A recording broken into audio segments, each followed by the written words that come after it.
Lahat gagawin ng isang magulang para lamang may tuwid at may tama nito ang pag-ugali ng kanyang anak. Kaya naman gagawin ni Cecilia ang lahat para sa kanyang unik-iho. Mapahanggang ngayon kasi ay hindi pa rin ito nagbabago ang ugali. Si Jeneline na kaya ang babago sa pagkatao ni Marcos. Paano kung ang dalaga ang siyang mahulog dito? Kaya naman mga kaibigan, tunghayan natin ang kakaibang istorya sa buhay ng dalawang tao na parang aso at pusa. Pero bago natin susimulan, kung maaari po ay pakipindot po ng like button. Maraming salamat po. Hindi makapaniwala itong Cecilia na masyadong sakit sa ulo na ang kanyang anak na si Marcos. Dahil sa nag-isang anak lamang ito ay halos lahat ng gusto nito ay nakukuha. Ngunit hindi na nakapagtimpi pa ang kanyang ina dahil sa pag-ugali ng kanyang anak. Kailangan nilang humanap ng paraan kung maaari ay magbayad sila ng tao para makatulong sa pagbabago sa ugali ng kanyang anak. Kahit nasa kolehiyo na itong si Marcos ay wala itong inatupag kundi magbulakbol na lamang. Dagdag pa dito ang pagkawala ng kanilang katulong na siyang umuwi sa kanilang probinsya. Kaya naman napag-isipan ng mag-asawa na maghanap muli ng bagong katulong. Nagtungo sila sa isang lehitimong ahensya para makuha ng mapagkatiwalaang kasambahay. Subalit walang maibigay sa araw na iyon ang ahensya. Samantalang mula naman sa malayong nayon, napagpasyahan ni Jeneline na magtungo sa syudad para maghanap ng trabaho. Bagamat nasa high school lamang ang kanyang natapos ay nilikasan na lamang niya ang kanyang loob dahil kailangan niyang tumulong sa kanyang magulang. Panganay siya sa 3 magkakapatid. Gusto niya makapagtapos ng pag-aaral ang mga kapatid nito, kaya naman gagawin niya ang lahat masuportahan lamang sila. Mula sa kanilang lugar, ilang oras ang biyahe bago makarating sa terminal ng bus patungo sa syudad. Mahabang pakipagsapalaran ang gagawin ni Jeneline para sa kinabukasan ng pamilya. Ilang oras ang nakalipas ay nasa terminal na ito. Mabuti na lamang at nabutan niya ang huling bus na patungo sana sa syudad. Sapat lamang ang perang dala ni Jeneline para makahanap ng trabaho. Ito yung kinikita niya sa pagbebenta ng mga gulay. Oras pa lamang ang nagdaan ay tila namimiss na nito ang kanyang mga kapatid. Subalit kailangan niyang magtiis at harapin ang bagong yugto ng kanyang buhay. Habang nasa loob ng bus ay may nakatabi itong isang binatang pasahero. Gwapo ang lalaki pero parang may kakaiba sa kanyang kinikilos. Miss, sa syudad rin ba ang patungo mo? Narinig ni Jeneline ang sinabi ng lalaki, subalit hindi niya ito pinapansin. Maganda sana pero bingi naman. Excuse me, hindi ako bingi ha. Ayoko lamang makipag-usap sa mga taong hindi ko naman kilala. Pasensya ka na sa sinabi ko, miss. Ako nga pala si Romeo. Pupunta kasi ako sa syudad. Paano kasi yung tita ko naghanap ng magiging katulong pero wala naman silang mahanap, kaya naman pansamantala mo na akong magiging yaya ng pinsan ko. Bigla agad pumasok sa isipan ni Jeneline ang salitang kasambahay. Ikaw si Romeo, hindi ba? Narinig ko kasing nangailangan ng katulong ang tita mo. Baka pwede ako doon. Kailangan ko kasi ng trabaho para makatulong sa mga kapatid ko. Pasensya ka na pala kanina sinabi ko sa'yo. Hindi ko lang kasi talaga hilig makipag-usap sa mga taong hindi ko pa kilala. Ako nga pala si Jeneline. Gaano mo ba kailangan ng trabaho, Jeneline? Alam mo, kailangan ko talaga ng trabahong iyon para sa mga kapatid ko. Pakiusap. Baka maaari mong tulungan. Sige na nga, para makabawi ka sa akin ay tutulungan kita. Pero sa isang kondisyon ha, na magpanggap tayo magkasintahan. Para agad na maniwala ang tita ko sa akin at tanggapin ka niya. Ha? Mukhang mahirap yata ang sinasabi mo ha. Jeneline, madali lang naman yan eh. Kapag kausap lang kita, saka tayo magpapanggap, pero kapag wala sila ay pwedeng maghiwalay tayo. Sige na nga. Basta magkaiba tayo ng kwarto ha. Siyempre naman, Jeneline, hello. Hindi tayo talo. Ano ibig mo sabihin? Isa kang… Oo, wag mo na sabihin. Alam ba na tita mo na ganun ka? Hindi. Si tatay kasi gusto niyang sa syudad ako mag-aral. Ayaw ko naman doon. Pero mapilit siya. Pero wala namang ako magagawa. Mag-aaral sa umaga at working student sa gabi. Pero since na nandito ka na, wala nang problema kay Tita Cecilia. Ang mahalaga lamang ay matatapos ako sa pag-aaral ko. Tsaka hindi rin alam ni tatay na girlalo ako. Tatawagan ko muna si tita. Papalam ko sa kanya na may kasama ko. Tinawagan nga ni Romeo ang kanyang tita Cecilia at labis ang saya nito na may mag-asikaso na sa kanyang pamamahay. Tita, magandang hapon. Ito nga pala si Jeneline, girlfriend ko. Huwag kayong mag-alala dahil mabait siya. Siya ang bahala sa gawaing bahay. Naku Romeo, nakahiya naman sa girlfriend mo. Tita, gusto rin niyang magtrabaho dito. Wala naman akong gagawa dahil hindi ko siya mapipigilan. Basta tita, huwag mo lang ipaalam kay tatay na may girlfriend na ako ha.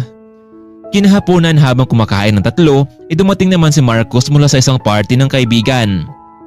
Iho, mabuti at narito ka na. Sumabay ka na kumain sa amin. Narito pala ang pinsan mo.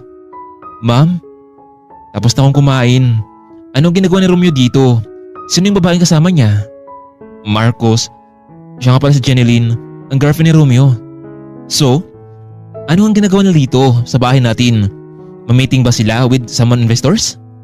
Marcos, si Romeo dito, siya ang patuloy sa pag-aaral samantalang si Jeneline naman, siya ang kahalili ng katulong natin.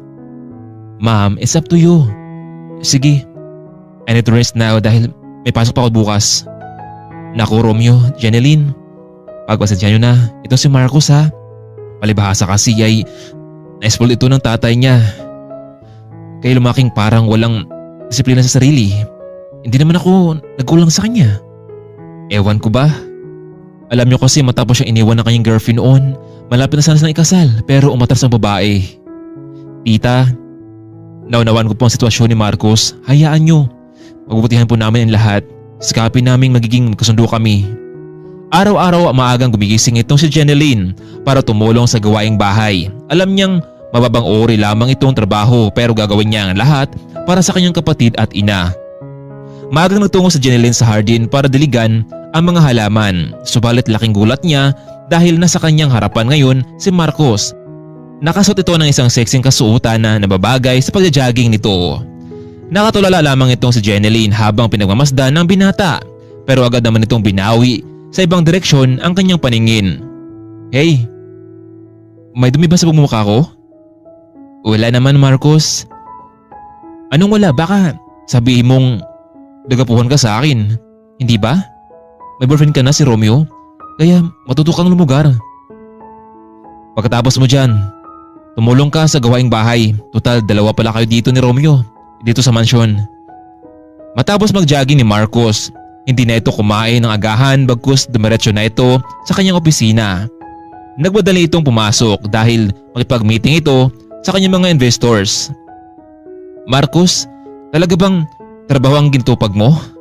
Baka magsisi ka kapag dumating ang panahon na bumagsak ang kumpanya. Ma'am, huwag kang mag-alala dahil nakasigurado akong hindi tayo babagsak.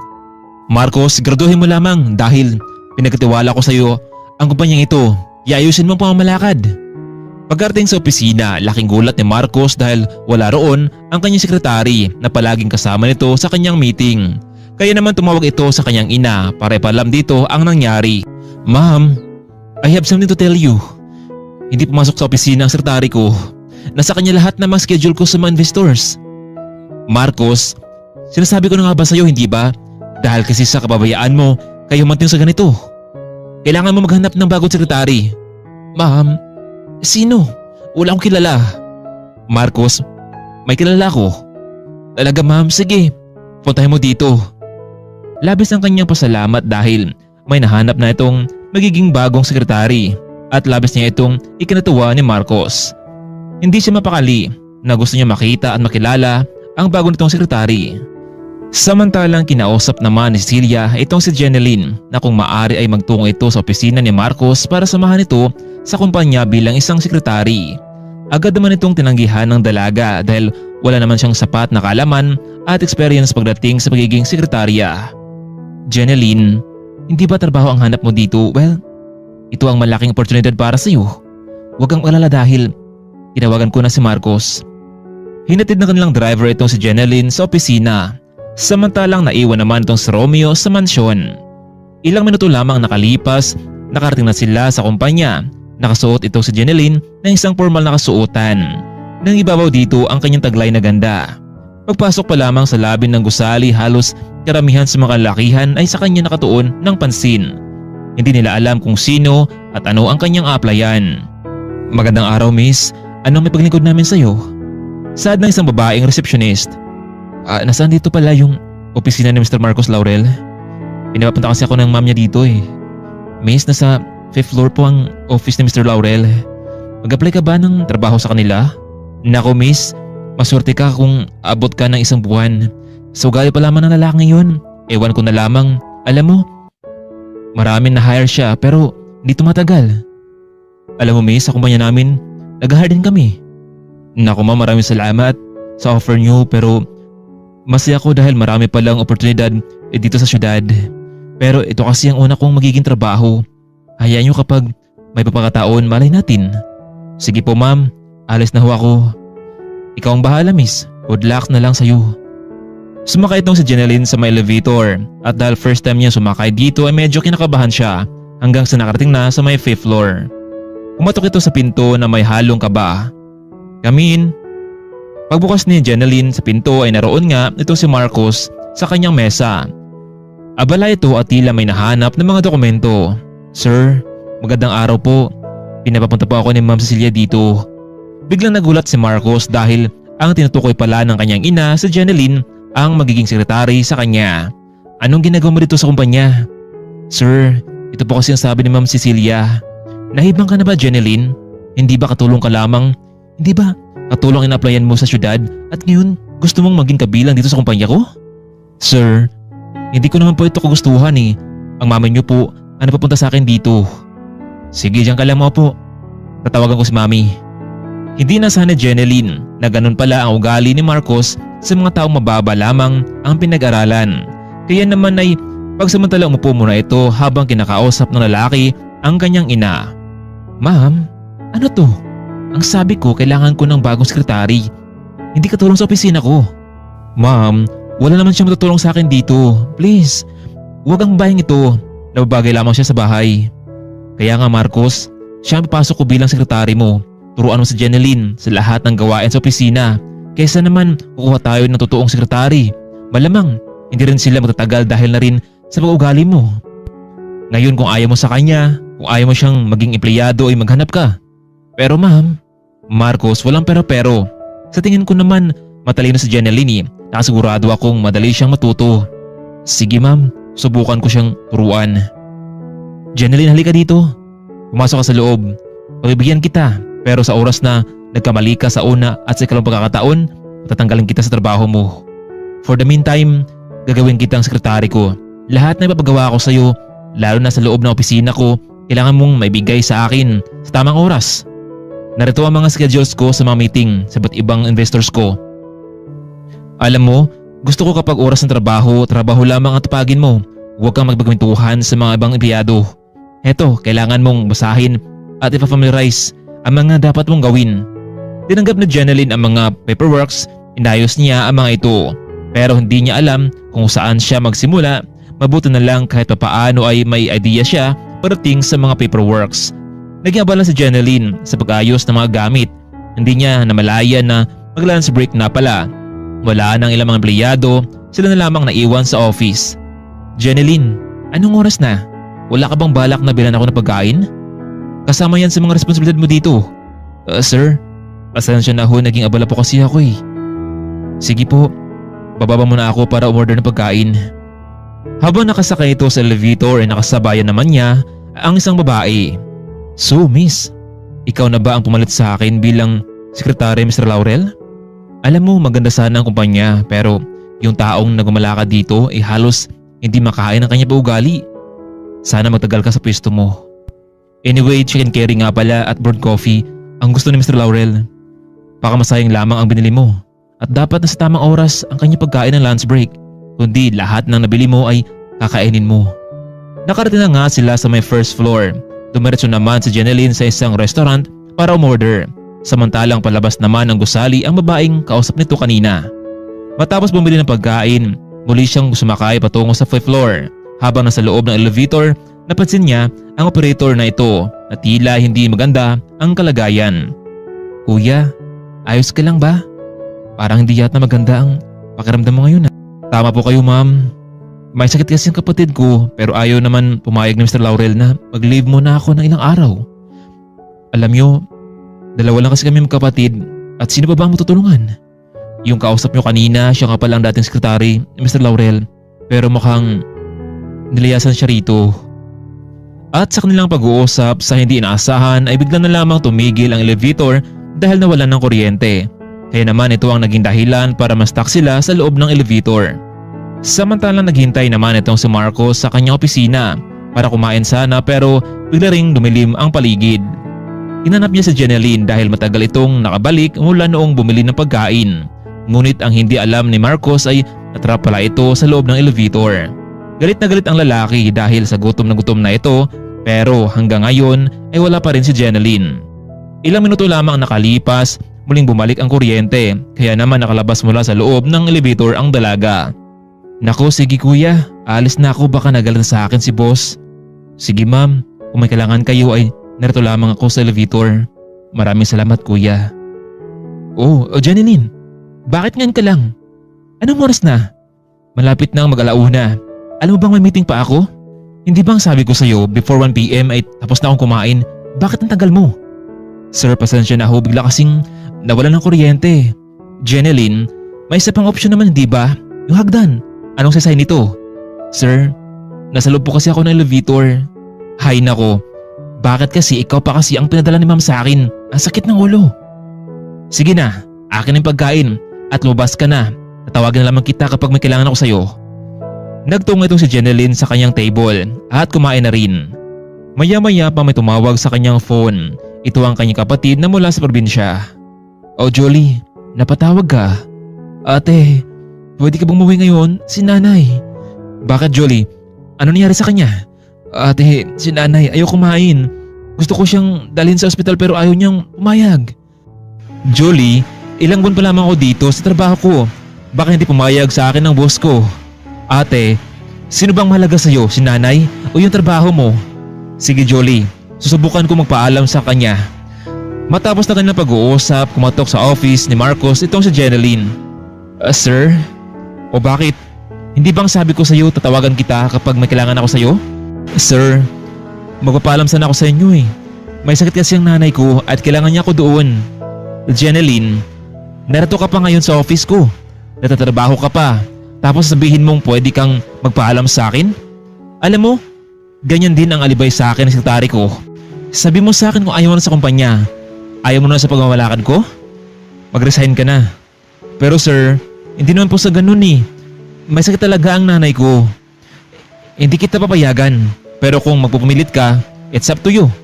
Pero huwag ka nang mag-expect na tatanggapin kita ulit dito. Sir, kailangan ko po ng trabahong ito. Kahit ilang araw lang sir. Jeneline, stay here kung gusto mo pa. Pero kung ayaw mo na, get out in my office. Ano kaya ang magiging desisyon ni Jeneline? Manatili kaya ito sa trabaho o umuwi muna sa probinsya para madalaw nito ang kanyang ina? Halos buong araw itong pinag-isipan at nakahanda na siya sa anumang magiging mangyari. Mahal niya ang kanyang pamilya kaya naman ay gagawin niya kung anuman ang narapat. Sa araw ding iyon, nakapag-desisyon itong si Jeneline na umuwi ng probinsya. Kahit binalaan na itong hindi na muling makapasok sa trabaho. Bago tuluyang umalis, dumaan muna ito sa mansyon para magpaalam kay Doña Cecilia at Romeo. Wala namang pagtutol si Romeo dahil hindi naman talaga naging sila. Jeneline, kapag maayos na ang kalagayan ng nanay mo, pwede ka pa rin bumalik dito. Laging nakabukas ang mansyon para sa'yo. Maraming salamat po Doña Cecilia. Romeo, hindi mo ba ihatid ang girlfriend mo sa terminal ng bus? Opo tita, sasamahan ko po siya doon. Okay kung ganun, ipapahatid ko kayo sa driver ko. Tuluyan nang umalis ang dalawa patungong terminal samantalang napapansin naman ni Celia na parang hindi tunay na magsintahan ang dalawa dahil parang wala lang kay Romeo ang lahat. Paano ba yan Jeneline? Duda ko mukhang hindi ka na yata babalik dito lalo na sa mansyon dahil sa ugali ng pinsan ko. Nako Romeo, kung alam mo lamang talaga ang ugali ng pinsan mo, halos hindi makain. Pero salamat dahil napakabuti ng tita mo sa akin. Hindi ko alam kung makabalik pa ako dito marahil may tamang pagkakataon para sa akin. Sige na Romeo, malapit ang umalis ang bus. Mag-ingat ka Jeneline. Pwede ko bang mahingi ang number mo just in case na may kailangan ako sa'yo. Pwede kitang tawagan. Sige ba? Yun lang pala eh. Ilang minuto pa ang nakalipas ay tuloy na ngang umalis ang sinasakyan na Jeneline. Tita, narito na po ako. Romeo, pwede ba tayo mag-usap saglit? Ano po yun, tita? Magtapat ka nga sa akin. Totoo bang magkasintahan kang dalawa ni Jeneline? Ang totoo, tita, wala naman talagang naging kami ng babaeng iyon. Nagkasabayan lamang kami sa bus patungo rito sa syudad. At nasabi niyang kailangan niyang trabaho kaya ayun. Nagpanggap kami magsintahan para naman makapasok siya dito. Romeo, alam mong hindi maganda ang ganong klaseng paraan. Pasensya na, tita. Sa hapon ding iyon ay magkasabay ang tatlo sa pagkainan. Ma'am, grabe. Hindi ka mapaniwala dito. Hindi talaga nagpaawat ang babaeng iyon. Ma'am, di ba ang sabi ko sa inyo talaga na huwag kayong tumanggap ng taong mababa lamang ang pinag-aralan dahil tiyak na hindi ito magtatagal. Pwede ba, Marcos? Kahit ako ganun din ang gagawin ko dahil mahalaga pa rin ang pamilya. Ma'am, anong saysay noon kung wala rin siyang salapi para pambayad sa hospital bill? Ano? Aasa sa gobyerno? Ihingi ng tulong kaya namimihasa ang mga yan eh. Pwede ba, Marcos? Alam mo, maswerte ka kasi lumaki kang may kaya ang pamilya. Paano ang isang araw? Pagmulat ng mga mata mo ay nasa bangketa ka na. Ma'am, hindi mangyayari yun dahil I work hard. Although sometimes pasaway ako pero narealize ko na mali yun. Paano na yung magiging sekretary ko? Marcos, you can do it. Maghanap ka dahil wala namang saysay ang ginagawa ko ito para sa'yo, di ba? Ma'am, hindi naman sa ganun eh. Marcos, alam kong malawak ng kaalaman mo. Meron ka ng sariling pag-iisip.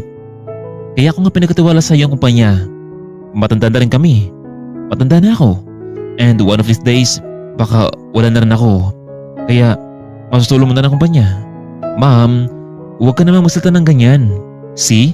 Ganyan din ang naramdaman ni Jeneline. Kahit mahirap lamang sila, pinaramdam niya sa pamilya na mahalaga ang bawat isa. Samantalang halos 2 oras naman ang biyahe ni Jeneline patungo sa kanilang nayon.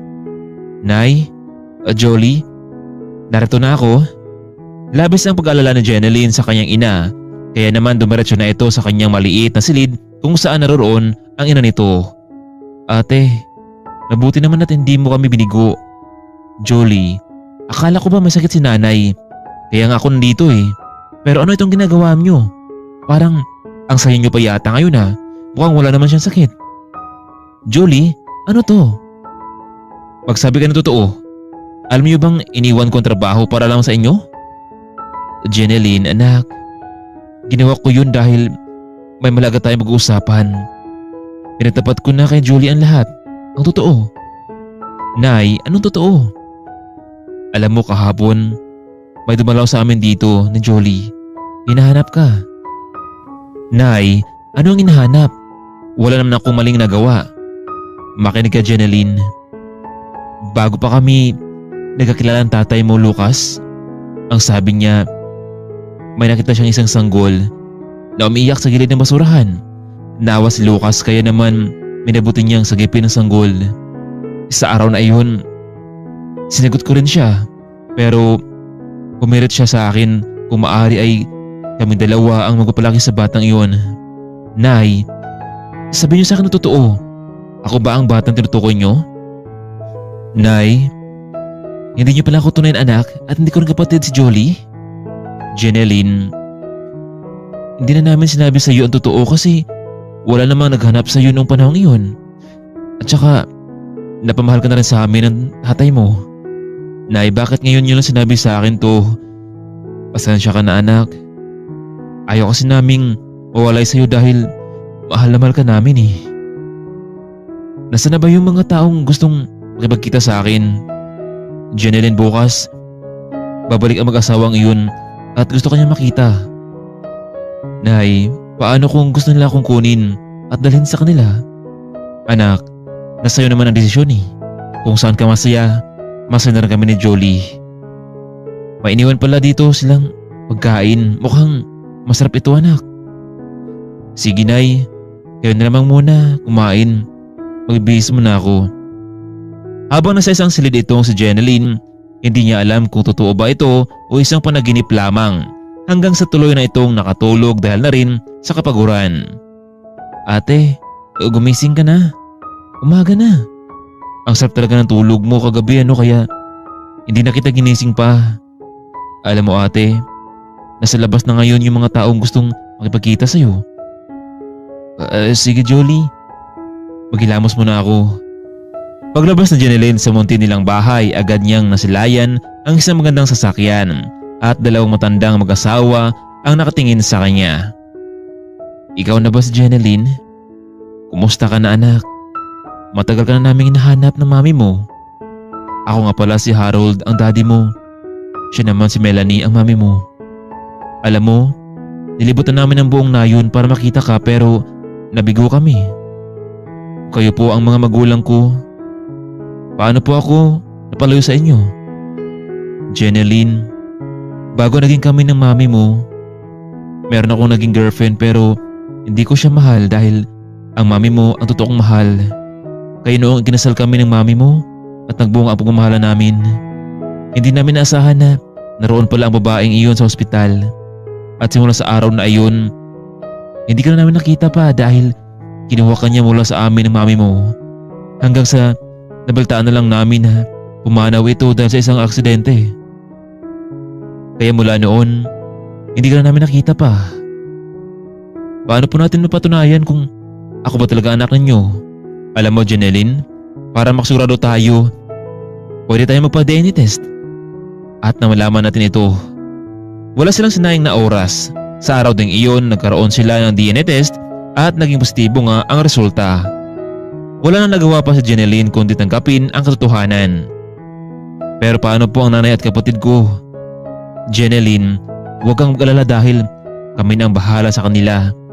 Kung hindi man nakapagtapos si Jolie, magpapatuloy siya sa pag-aaral, pati ikaw. Talaga po?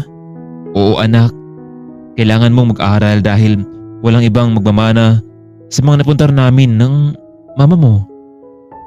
Meron tayong malaking kumpanya sa syudad at kapag nakapagtapos ka na, ibibigay ko sa iyo ang pamamahala sa kumpanya natin. Napagpasiyahan ni Harold at Melanie na isama na lamang sina Jolie at ina nito sa kanilang mansyon.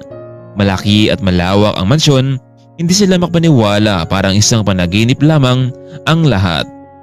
Hindi na nagpaligoy-ligoy pa ang mga magulang ni Jeneline. Muli siya nitong pina-enroll sa isang mamahaling universidad kasama si Jolie. Para naman kay Jeneline, isa itong malaking oportunidad para sa kanya at sinasikap nitong makapagtagumpay sa lahat. Taon ang lumipas dahil na rin sa pagsisikap ng dalaga ay nakamit nito ang tagumpay sa buhay. Malaki ang kanyang pasasalamat sa mga magulang, ganoon din sa tinuring niyang ina mula pa noong sanggol pa lamang ito. Bilang ganti sa mga ito ay sinisikap niyang kasama sina Julie at ang nanay nito sa kanyang tagumpay sa buhay. Hindi nga nabigo ang dalaga dahil sa kanyang magaling na pagtitraining ay pinagkatiwala ng pamilya sa kanya ang lahat ng makayamanan at negosyo. Anak, sa wakas, nagawa mo na rin ang pangarap mo sa buhay. Dad, Mom, hindi ko ito matutupad kung di po dahil sa inyo. Siya nga pala bukas, Jeneline, pupunta tayo sa syudad. Papakilala kita sa kumpanya as inyong CEO. Pero Dad, sigurado po ba kayo? Yes, Jeneline, ibibigay namin sa iyo ang lahat. Muling nagtungo sa syudad ang mag-ama. Samantalang natapos naman ang ilang taon, ang buhay talaga ng tao ay hindi natin malalaman. Nagkasakit itong si Celia. Makilang beses na itong sumubok ng operasyon. Ginawa ni Marcos ang lahat. Pinagbili ang shares nito sa iba. May salba lamang ang buhay ng kanyang ina, subalit hindi pa rin ito gumaling hanggang sa tuluyan na itong pumanaw sa sakit na colon cancer. Kasabay ng pagbagsak ng kanilang negosyo hanggang tuloy na itong nagsara. Marami ang nawala ng trabaho sa pagsara ng kanilang kumpanya. Pati ang mansyon nito ay malapit na ring makuha sa bangko. O pinsan, mukhang kailangan ko nang umuwi ng probinsya. Baka isang araw, pagising natin dito ay nasasayag na tayo tutulog. Hindi kaya ito yung ganti na karma sa babaeng pinahirapan mo noon? Pwede ba Romeo? Walang kinalaman dito ang babaeng iyon. Huwag mo siyang mabanggit sa akin, wala siyang kwenta. Ikaw kung gusto mong umuwi sa probinsya, nasayo na lamang. Dahil wala ka rin namang silbi dito. Pinag-aral ka ni mami sa akin pero ganito pa ang iganti mo? Marcos, yung pag-aaral ko, hindi naman lahat pinaasa ko sa kanya kay tita. May naambag din naman ako dito. Marcos, magpinsan pa rin tayo. Anyway, tumawag pala kahapon yung mga nakabili ng shares sa kumpanya at gusto ka nilang makausap kung interesado ka. Pwede ka daw nilang kunin bilang empleyado. Alam mo bang, tanggap na ako doon sa kanila and within this week, papasok na ako bilang isang office staff? Nako Romeo, siguraduhin lamang nila na mataas pa rin ang posisyon ko sa kumpanya. Marcos, kayo na lamang mag-usap. Basta ako handa na akong pumasok sa trabaho. Kinabukasan maaga nagtungo si Marcos upang makipagkita sa bagong nagmamayari ng kumpanya. Mr. Harold Smith, nice to see you again. Mr. Marcos, welcome to the company. Marahil alam mo na kung bakit kita pinatawag dito. Of course, Mr. Smith. Paano tatakbo ang kumpanya nito kung wala ang dating nagmamayari dito, hindi ba? Alam mo, I am expected na mataas ang posisyon ko dito. Well, I don't think so, Mr. Marcos. Kaya kita pinatawag dito dahil gusto kitang papasukin sa available position. But my daughter can decide kung saan kilalagay. And I know na kailangan trabaho ito, hindi ba? Yes, Mr. Smith, I need it. Okay, so everyone, may I have your attention please? Let me introduce to you the owner and new CEO of this company, my daughter, Miss Jeneline Smith. Mula sa conference room pumasok itong si Jeneline. Nakasuot ito ng isang maganda at mamahaling dress. Samantalang bigla namang napalingon itong si Marcos matapos niyang narinig ang pangalan na iyon. At hindi nga siya nagkamali nang inakala ang babaeng iyon na kasalukuyang naglalakad ang babaeng inapi at nilait niya ilang taon na ang nakalipas. Hindi makapaniwala si Marcos kung bakit siya naging CEO. Samantalang mababa lamang ang pinag-aral nito noon. Nasa harapan na itong si Jeneline para magsalita pero biglang hinarang ni Marcos ang pagkataong magsalita ito. Excuse me, sadali lang Mr. Smith. Sigurado ho ba kayo na babaeng ito ang magiging CEO? How come? Hindi ba isa lamang siyang katulong noon sa siyang mababang uri ng tao para maging isang CEO? Alam niyo ba, siya na naman kasi yung nag-apply sa amin dati bilang isang katulong. Mr. Smith, ano to? Sigurado ba kayo? Marcos, what's the problem? Anak ko siya. Come on, Mr. Smith. Hindi ko alam kung saang lugar lupalop ng mundo siya napulot. Excuse me? Long time no see, Mr. Laurel. Alam mo, hindi mo alam lahat sa akin. Yes, this position ay para lamang sa anak ng mayaman na katulad mo. Pero noon yun, isang anak mayaman pero ngayon, namasukan ka na lamang, hindi ba? Hindi ba obvious? I am the daughter of Mr. Harold Smith. In short, ako ang tagapagmana nito. It's a long story at wala ka nang pakialam doon. Now, it's up to you kung tatanggapin mo ang offer ng daddy ko sa'yo. Anyway, congrats sa lahat na magiging empleyado sa kumpanyang ito at inasahan ko kayo bukas sa pagsimula ng bagong yugto sa ating buhay. Kapag kailangan nyo ng tulong, kapag nahirapan kayo, sabihin nyo lang sa akin. Madali akong kausap. Bigla na lamang natawa itong si Marcos sa kanyang inupuan. Alam niya kasing walang pinag-aralan si Jeneline paano niya mapatakbo ang kumpanya. Kaya naman malaki ang kanyang expectation na sa kanya pa rin mapupunta ang mataas na posisyon. Nagsiuwian ang lahat. Samantalang kinausap naman ni Harold ang kanyang anak tungkol kay Marcos. Anak, hindi ko akalain na magkakilala pala kayong dalawa ni Marcos, yung dating CEO dito. Yes, Dad. Katulong lamang ako noon. Turing niya sa akin. Kaya ibabalik ko sa kanya ang kanyang ginawa sa akin. Alam mo, Dad, hindi niya naranasan ang hirap ng isang bagay kaya mas better na magsimula siya sa mababang trabaho. Di na natin kumakaya ang trabahong ito. Ikaw ang bahala, Iha. Basta narito na ako para sa iyo. Kinabukasan sa unang araw ng pagpasok ay maaga ang lahat. Nakasuot ng magandang kasuotan itong si Romeo bilang isang office staff. Nice to see you again, Mr. Romeo. Ma'am Jeneline. Nice to see you too. Wait, Romeo, hindi ba girlfriend mo itong si Jeneline? Marcos, tumigil ka nga. Igalang mo naman yung CEO natin. Wala naman talagang naging kami. Isa lamang iyong pagpapanggap noon. Romeo, please. Go to your office now. At ikaw, Mr. Marcos, Laurel, it's time to go. Heto nga pala ang uniform mo. Teka lang, ano to? Anong uniform to? Alam mo, bagay sa'yo magsimula sa isang mababang trabaho bilang isang janitor. At kung malampasan mo ito at ma-realize mo ang lahat ng pagkakamali mo, ilalagay kita sa mataas na posisyon. Ano? Tatanggapin mo ba o hindi? Kung ayaw mo, marami nang ilangan sa trabahong ito. Marami mga tao ang nangailangan. Okay, Jeneline. Oops. Miss Jeneline ang tawag mo sa akin, okay? Oo po, Miss Jeneline. Very good. So now, you may start your work. Hindi inasahan ni Marcos na humantong sa ganito ang lahat. Ang pangarap na mataas na posisyon ay nauwi sa isang tagalinis ng sahig. Alam niya nakakahiya ang ganitong trabaho. Iniisip ngayon ni Marcos na ito ang balik sa kanya sa lahat ng kasamaan niya sa empleyado noon. Lumipas ng ilang oras, lunch break na, nakaupo itong si Marcos sa may gilid ng kantin habang nakasuot ito ng damit na pang janitor. Maraming mga mata ang nakatingin sa kanya at ang bawat tingin na iyon ay may kahulugan. Uy, anong ginagawa niyo? Romeo, siya pala ang pinsan mo? Nakakahiya naman siya, no? Biruin mo ang dating CEO ngayon, janitor na?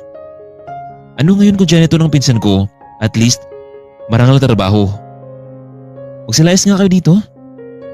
Pinsan, okay lang ako. Huwag mo lang pansinin. Tara, kumain na tayo, treat ko. Naku Romeo, wag na. Kumusta ang bagong trabaho mo? Naku, ang totoo nga pala pinsan. Kailangan talaga ng experience pagdating sa trabaho ganito. Tulungan mo naman ako. Hindi ba meron ka namang experience pagdating sa ganito? Alam mo kasi na malaking investors ang makukuha natin kapag nakuha ko ang deal na ito at sigurado ang incentives nito malaki. Sige na, tulungan mo na ako. Hayaan mo kapag nakuha ko ito talagang ibibigay ko sa iyo ito. Sige mamaya na lang kapag natapos na ako sa trabaho ko. Sige pinsan, asahan ko yan ha. Wala nang pakialam itong si Marco sa mga matang nakatingin sa kanya. Ang mahalaga ay ginawa niya na maayos ang trabaho. Nang matapos na ito ng trabaho ay tinawagan niya itong si Romeo para tulungan ito sa kanyang project. Bilang pinsan handa niya itong tulungan para naman ay makamit nito kung ano man ang plano nito sa buhay. Pinayuhan niya ito at binigyan siya ng strategy kung paano mapapayag ang ganong kliyente. Sa simula ay nahirapan itong si Romeo sa lahat ng turo ni Marco sa kanya, pero di nagtagal ay nakuha na rin ito ang paraan. Nako pinsan, maraming salamat talaga sa turo mo. Kailangan ko na lamang hintayin ang feedback ng client. Alam mo pinsan kapag nagwagi tayo, mapapasayo ang incentives ko.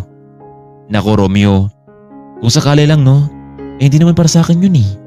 Ang totoo, naunawaan kita sa lahat ng ginagawa mo, kaya tulungan kita at kailangan natin pahalagahan at igalang ang mga kapwang empleyado. Sa kanilang pag-uusap, hindi nila napansin na nasa kanilang likuran na pala itong si Jeneline habang nagmamasid sa kanilang dalawa. Marcos, anong ginagawa mo dito? Wala ka na sa jurisdiction mo. Wala na itong posisyon mo, hindi ba? Romeo, bakit mo siya pinapasok sa loob ng staff department? Pasensya ka na Miss Jeneline. Tinulungan ko lamang po si Romeo para makuha niya yung malaking deal with client. Marcos, ang trabaho mo ay maglinis ng sahig. Miss, tapos naman ako magtrabaho eh. Gusto ko lamang siyang tulungan. Bilang pinsan ko kahit na ibang tao handa akong tumulong sa kanila. Marcos, I need to see you in my office now. Agad na malis itong si Jeneline. Naku Marcos, pasensya ka na. Baka matanggal tayo sa trabahong ito. Now I know Romeo kung anong pakiramdam kapag tinanggal ng boss. Marahil ganun ang mangyari sa akin. Kung matanggal man ako dito, at least Alam mo na kung paano sumagot sa mga client mo. Maraming salamat pinsan, pero paano ka? Huwag ka na mag-alala sa akin. Narinig mo naman siya, hindi ba?